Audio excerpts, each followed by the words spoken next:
up, guys? Welcome to today's video. As you guys can see, there's quite a bit of change going on here. New setups, new jailbreaks, new theming applications. So much change. I'm right in the middle of moving, so apologize for the delay in the video today. Again, stay tuned. We will be doing future videos on the iPhone XR, which is going on pre-order here this Friday, so pretty much Thursday night. Anyway, today's video, I wanted to cover an important topic. I wanted to give you guys an update on how the Unc0ver Jailbreak has been treating me thus far.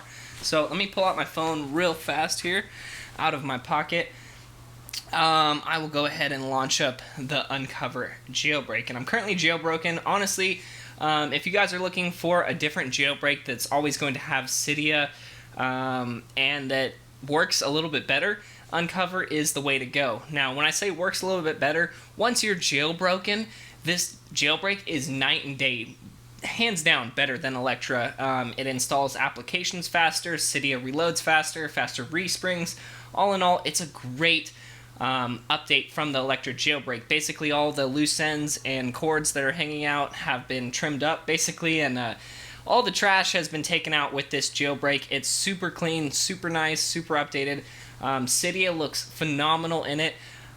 So once you're jailbroken, things are running great. I have every single tweak installed on this device right here. I'll leave a tweak list down in the description of this video if you guys are curious what's on my device. But everything that I had on the Electra jailbreak has now successfully been transferred over to the Unc0ver jailbreak. Super easy and super painless, all in all. Now, a couple things. Some people are wondering, well, what's the exploit ratio like? Does this work to enable the jailbreak better? Is it more reliable? And honestly, it's using the same exploits as the Electra jailbreak, so the same success rates apply there. So I'll head into the Unc0ver app real fast and show you guys how I have mine currently set up. If you guys are having trouble enabling it, I'll show you guys some tips and tricks that I've done to get it to work better. And I'll put it on display right here so you guys can see what I'm doing. So if I head into the app, head into the settings pane right here on the bottom navigation bar, you can actually choose which kernel exploit you want to use. You have multipath, which is MP, and then you have EL. I can't think of what that one's called off the top of my head. I'm personally using multipath. That one seems to work fine for me, and it has a lot better of a success rate in my case. And then when I go to re-enable the jailbreak, I let my device turn on for about 30 seconds to a minute, and then I click the jailbreak button. As you guys know, with the Electra jailbreak, it actually had a built-in countdown timer before you could actually jailbreak, or before the exploit ran, after your device had just started up. This one doesn't have that built in, but you can just wait there for 30 seconds before you actually click jailbreak. That seems to help the success rate hands down night and day.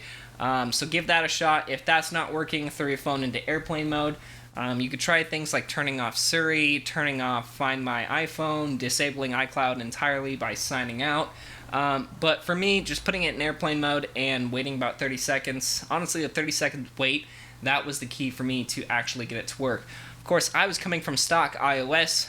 When actually jailbreaking with this utility, I used RealCC.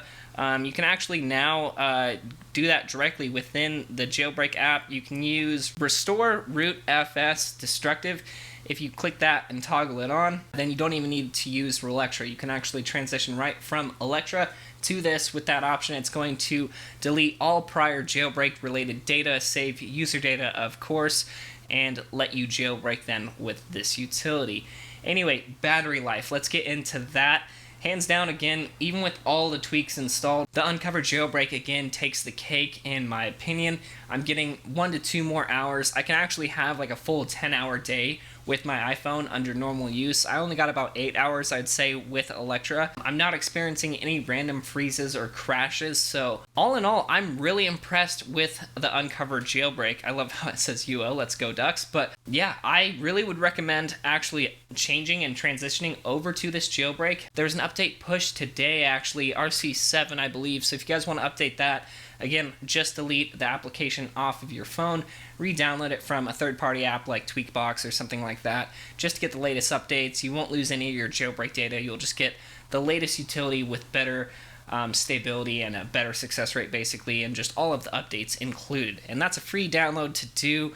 Again, if you have yet to jailbreak with this utility, check the first link down below in this video's description as well for a full jailbreak guide on how to jailbreak with this utility or transition over from Electra. anyway, I hope this video was interesting today. I just wanted to give you guys an update. Lots of change, new jailbreak utilities, new places to live, new haircut. What can I say? I look like freaking Brandon's brother over here, but in any case, change is good. So it was good to hear from you guys. Good to make a video today.